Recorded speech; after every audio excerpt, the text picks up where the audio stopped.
दोस्तों, क्या आप भी मेरी तरह सर्वप्रथम पिंडदान करने जा रहे हैं? और जिन लोगों को पिंडदान का अस्तित्व नहीं पता, तो पिंडदान का अस्तित्व ये होता है, जब हमारे घर में किसी की मृत्यु हो जाती है तो हम उन अस्थियों को गंगा मैया में बहाने जाते हैं। तो इसकी जानकारी के मुताबिक मैं ये वीडियो बना रहा हूँ और काफ़ी लोग इसे गलत भी समझेंगे, पर ये जानकारी देना आप लोगों को मैं अत्यधिक उचित मानता हूँ। और इस वीडियो का कोई अस्तित्व ये नहीं है कि लाइक कमेंट सब्सक्राइबर पाना मुझे बिल्कुल भी नहीं चाहिए। बस आप कमेंट में ज़रूर से लिख देना मेरे दादा के लिए ओम शांति। और जितनी भी जानकारी मैंने इस वीडियो के माध्यम से और सफ़र के माध्यम से बटोरी हो, मैं आप लोगों को सारी इस वीडियो के अंतर्गत शेयर करने वाला हूँ। और अगर सिर्फ वीडियो के माध्यम से आप लोगों को हृदय को ठेस पहुँचे तो उसके लिए मैं क्षमा चाहता हूँ, परंतु मैं जो सच्चाई हो वो आप लोगों के साथ शेयर करना चाहता हूँ, क्योंकि हकीकत हम सबको जानना चाहिए और हमें कुछ जानकारी तो प्राप्त होना ही चाहिए कहीं ना कहीं जाने की, क्योंकि हम हमारा पहला अनुभव आप लोगों के साथ शेयर करने वाले हैं। तो आइए मेरे साथ चलिए हरिद्वार। हर हर गंगे। नमस्कार दोस्तों, कैसे हो आप सब? आशा करता हूँ आप लोग सब सही होंगे, स्वस्थ होंगे, मस्त होंगे। और थोड़ा इशू में तो देखने को मिल रहा है। और जानकारी के मुताबिक मैं आप लोगों को बता दूँ, लास्ट 2 डेज़ मतलब 28 को हमारे दादाजी का देहांत हो चुका था। और हम लोग उनकी अस्थियों को ठंडा करने जा रहे हैं हरिद्वार, और उसमें मेरे साथ मेरे पेरेंट्स जा रहे हैं। और इसका ब्लॉग बनाने का मेन मोटिव क्या है, वो क्या नहीं है, मैं क्यों बना रहा हूँ, क्यों नहीं बनाना, लोगों को क्या रेस्पॉन्स रहेगा, क्यों लोगों को हमारे रिलेटिव्स क्या कहेंगे क्या नहीं कहेंगे, जो भी सारी डिटेल्स हो मैं आप लोगों के साथ आगे शेयर करने वाला हूँ। तो फिलहाल हमारी 5:30 की ट्रेन है, तो अभी हम लोग यहाँ से निकलते हैं और मैं आप लोगों को सीधा मिलता हूँ कोटा। दोस्तों, मेरी यात्रा प्रारंभ होती है कोटा रेलवे स्टेशन से, और मैं अपने माता पिता के संग जा रहा हूँ और मेरे साथ में चाचा हैं, वो लाकड़ी तक ही जाएंगे। और हमारी यात्रा प्रारंभ होती है मुंबई सेंट्रल ट्रेन से, जो कि हमारी स्लीपर सीट है। ये मेरा पहला एक्सपीरियंस है और मेरे माता पिता का भी पहला एक्सपीरियंस है हरिद्वार का। और साथ में हमें एक बच्चा दिखाई देता है, जिससे मेरा मनोरंजन होता रहता है। ये मुझे अपने भतीजों की याद दिलाता है। शाम का नज़ारा कुछ इस प्रकार आ रहा है भाई, और ट्रेन काफ़ी डिले हो रही है भाई, ये बहुत ज़्यादा। बट क्या करें, जो भी है accept the situation and just से चलो ये भी ठीक है। तो पुराने समय के अनुसार कहा जाता है कि अगर आप अस्थियों को ले जा रहे हैं तो उन्हें 1 मिनट के लिए भी ढीला नहीं छोड़ा जाता। अर्थात कहने का मतलब मेरा यही है कि आप अस्थियों को नीचे की ओर बिल्कुल ना रखें, इन्हें हमेशा अपने सीने से लगाए रखें, मतलब ज़मीन से इन्हें छूने ना दें। और आप जो भी साथ में कुछ खा रहे हैं पी रहे हैं तो पहले इनके नाम से निकाला जाता है। मुंबई सेंट्रल ट्रेन में मुझे दिखाई देता है कि यहाँ पर कैंटीन की सुविधाएं, यहाँ पे हर पल आपको खाने पीने की सामग्री प्राप्त होती रहती है। ये निःशुल्क में नहीं आता, इसके लिए आपको शुल्क अलग से देना होगा। परंतु मेरा सुझाव आपसे ये रहेगा कि आप अपने घर से खाना पैक करके लेके आएँ। और तो नहीं होता है तो उसकी बात अलग है, चाहो तो आप अंदर से भी खा सकते हो, आपको इतना बुरा भी खाना नहीं मिलेगा, बस अपना पेट का गुजारा आप आराम से निकाल सकते हो। मेरे पुराने मोबाइल में बैटरी अत्यधिक थोड़ी कम होती जा रही थी, तो मैंने चार्जिंग यहाँ पर लगा दिया। आप लोगों को चार्जिंग पॉइंट यहाँ पर दिखाई देते हैं, और साथ में एक मिरर जो कि स्लीपर सीट में हर जगह अवेलेबल होते हैं। फिर मैं अपने फ़ोन को चार्ज लगाकर बाहर की ओर चला गया। बाहर की ओर जाते मुझे एक व्यक्ति दिखाई देता है, जिसका नेचर कुछ भाई मुझे अलग ही लग रहा था। जो व्यक्ति दरवाजे के नज़दीक बैठा है, उसे देखकर मैं ही नहीं आप भी आश्चर्यचकित हो जाओगे, और आपके मन में भी सिर्फ एक ही ध्वनि उत्पन्न होगी जो मेरे दिमाग में हुई थी।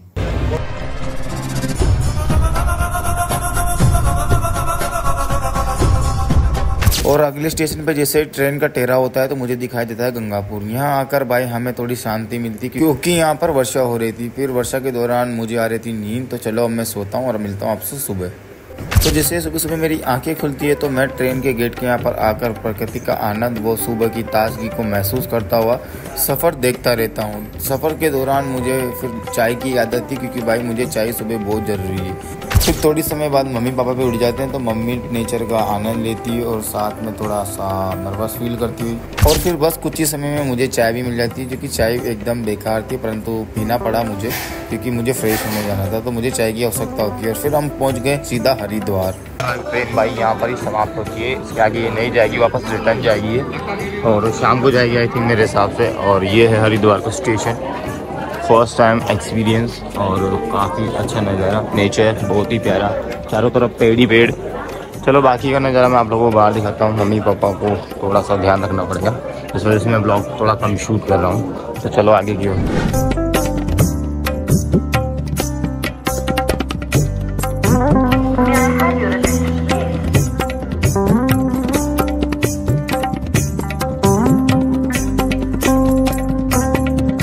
फिर हम लोगों ने यहाँ से लिया रिक्शा अपनी स्थान की ओर के लिए।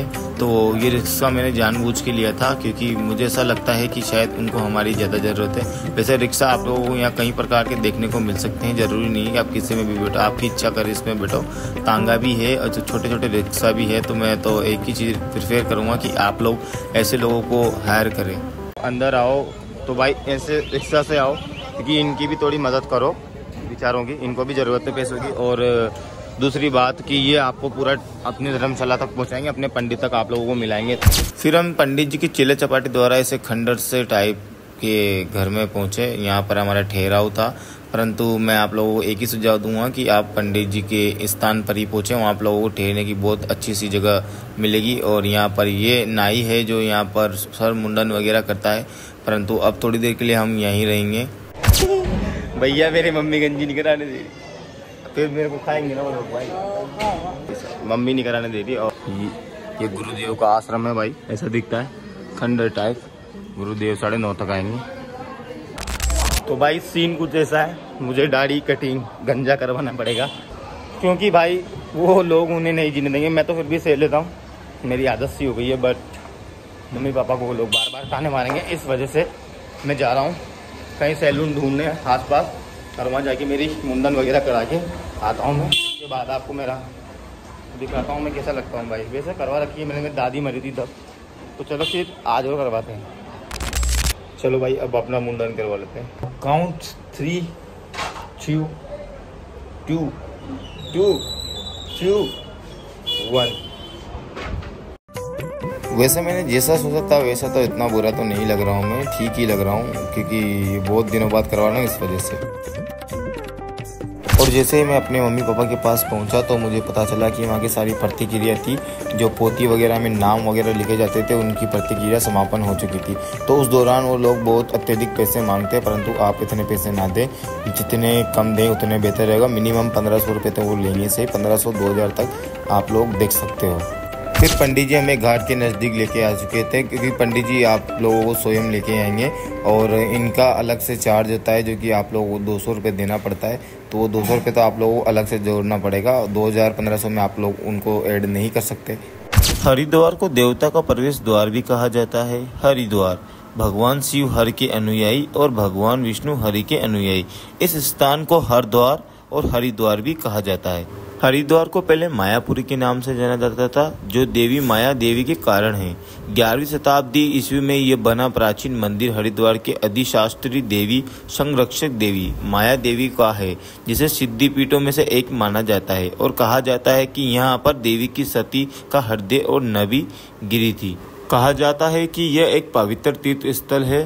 गंगा नदी का महत्व धार्मिक, आध्यात्मिक और सांस्कृतिक के दृष्टिकोण है और यह हिंदुओं के लिए एक पवित्रम स्थान है और यह हिंदू धर्म में सबसे ज़्यादा महत्वपूर्णता रखता है। कहा जाता है कि हर की पौड़ी पर अमृत की कुछ बूंदें गिरी थी, इस वजह से यह एक पवित्र स्थान माना जाता है हिंदू धर्म के लिए। तो उसी के अनुसार मैंने इसमें लगाई कुछ डुबकियाँ और फिर स्नान करके मैं निकल चुका था पूजा की ओर। और जैसे मैं स्नान करके निकला तो पूजा का अंतिम प्रहार चल रहा था। इसके दौरान भी आपको 200 रुपये के अलावा कुछ यहाँ पैसे चढ़ाने होते हैं इच्छानुसार।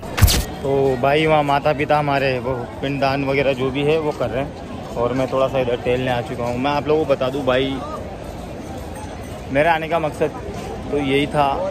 हकीकत तो मैं तुम लोगों को बताऊँ यार, जीते जागते भाई इंसान की कदर करो। अगर वो मरने के बाद तुम उसे ये कर रहे हो, वो दिखाओ, ये दिखाओ, मतलब काफ़ी सारी जानकारी आप लोग कुछ समझते हो, तो भाई मरने के बाद कुछ मत करो। जब तक इंसान जिंदा है तब तक उसकी कदर करो। अगर इंसान जिंदा नहीं है उसके बाद तुम दिखावटी रूप कर रहे हो तो वो उसके लिए बिल्कुल सही नहीं है, उसका कोई अस्तित्व नहीं है। तो बेहतर यही होगा जीते जागते लोगों की सेवा करो।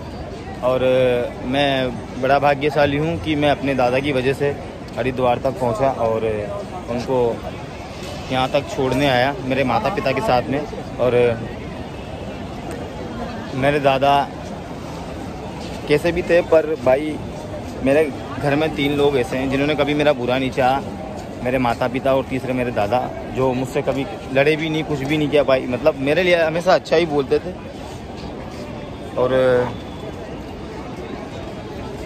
और भाई जो चल रहा है समय के अनुसार चलो भाई, समय निकलने के बाद कुछ नहीं होता है भाई बाद में, तो बेहतर यही होगा कि समय के अनुसार चलो। और मैं ही बोलूँगा कि भाई दादाजी हमारी भाषा में हम भाई जी बोलते हैं, जीते जागते भी सही थे मेरे लिए, मरते वक्त भी सही थे कि हर वक्त उन्होंने मेरी साइड ली और वो मुझसे उम्मीद रखते थे, तो मैं उनकी उम्मीदों पर खरा उतरने का पूरा प्रयास करूँगा। बाकी भगवान की मर्ज़ी है, मैं गलत रास्ते की ओर तो अभी तक नहीं गया और ना ही जाऊँ, भगवान बस अंधेरे से बचाए। बाकी मेरे पास शब्द नहीं है भाई बोलने के लिए। बाकी दादाजी को मैं धन्यवाद करना चाहूँगा कि उनकी बदौलत से आज मैं यहाँ तक आया और आप लोगों को ये सब कुछ दिखा पाया। फिर भी अगर आप लोगों को बुरा लगे कि मैंने आप लोगों को ये दिखाया तो वो आपके ऊपर है। देखो 4 लोग क्या कहेंगे मैं ये कभी नहीं सोचता, क्योंकि ये सौभाग्य, ये नज़ारा, ये दर्शन मेरे दादा की वजह से मुझे प्राप्त हुए। तो जो दुनिया जो मुझे कहना चाहे वो मुझे कोई तकलीफ़ नहीं है, बस मैंने सही लगा और मेरे दादा की वजह से जो भी था वो सही हुआ मेरे लिए। बाकी अब 4 लोग कुछ भी कहे अब मुझे फ़र्क नहीं पड़ता भाई। तो जो तुम्हें कहना है वो कमेंट खुला हुआ है, कुछ भी कहो कि यार तुम ऐसे वीडियो बना रहे हो। ये वीडियो नहीं है भाई, हकीकत की ओर ले जा रहा हूँ मैं तुम्हें, क्योंकि हकीकत से सब लोग भागना चाहते हैं, सुनना ही नहीं चाहते ना हकीकत को। तो बस यही वाली बात है। बाकी कहानी बहुत बड़ी है, कभी सुनाऊँगा, मौका मिला तो लाइफ स्ट्रगल और लाइफ स्टोरी, फैमिली, ये सब बताऊँगा तुम्हें क्या था क्या नहीं है। बाकी अब मम्मी पापा के पास मैं जाता हूँ और उनका थोड़ा सहयोग करता हूँ। तो दादाजी को हमने सही स्थान पर पहुँचा दिया था। बस दादाजी हम लोगों का ख्याल रखें, पूरे परिवार का ख्याल रखें और आपका आशीर्वाद सदैव हम पर बनाए रखें।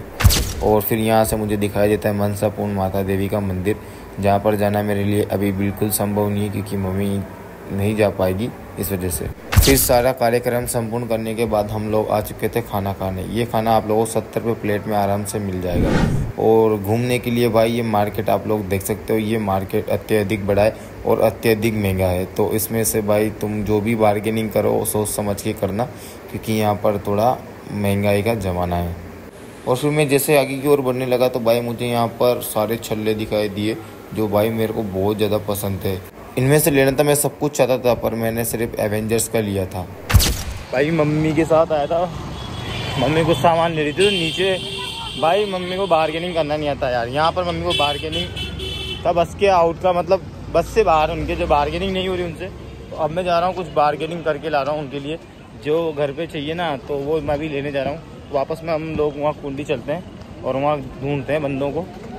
ज़रूरी नहीं है कि लोग यहाँ पर मृत्यु हो को उसके कारण ही आ सकते हैं, तो ऐसा बिल्कुल भी नहीं है। आप अपनी मन की शांति के लिए भी यहाँ पर आ सकते हैं। और फिर मैं आया गंगा मैया के लाइव दर्शन करने शाम की आरती के लिए। और महा आरती बस कुछ ही समय में प्रारंभ होने वाली है। पंडित जी वहाँ पर खड़े हो चुके हैं। फिर कुछ ही समय पश्चात आरती प्रारंभ होने वाली थी। आरती मेरे जीवन का पहला दृश्य रहेगा, जो अद्भुत दृश्य मैंने पहली बार यहाँ पर देखा है। और आप लोग भी आराम से यहाँ देखने के लिए भी आ सकते हो। मैंने कहा ना कि यहाँ ज़रूरी नहीं है कोई अस्थि हो, कोई हम विसर्जित करने आए। आप इच्छा अनुसार भी आ सकते हो अगर आपके मन में भावना है तो। और अगर आपको लाइव दर्शन देखने में थोड़ा तकलीफ़ होता है तो पीछे LCD लगाई हुई है जिसमें आप आसानी से दर्शन कर सकते हो। परंतु मेरा तो यही सुझाव रहेगा, यहाँ आकर भी हम LCD में दर्शन करेंगे तो वो तो गलत रहेगा। तो दर्शन आप खड़े होकर भी थोड़ा साइड में या फिर पहले से सीट पकड़ ले जल्दी आकर। तो अब आप लोग लाइव दर्शन कर लो। मैंने आप लोगों को बहुत ज़्यादा परेशान कर दिया, उसके लिए मैं क्षमा चाहता हूँ।